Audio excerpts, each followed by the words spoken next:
बच्चों, आइए सीखते हैं दो अक्षर के बिना मात्रा वाले शब्द। चलिए मेरे साथ आप भी पढ़िए। अ म र अमर।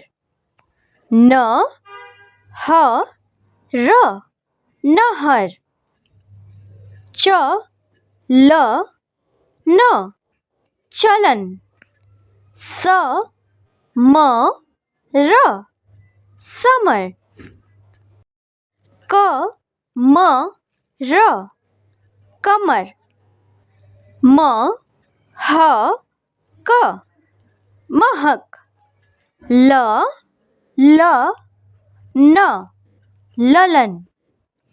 न म क नमक। अ म र अमर। न ह र नहर। च ल न चलन।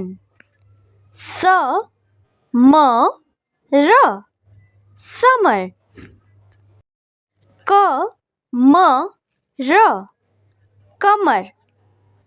म ह क महक। ल ल न ललन।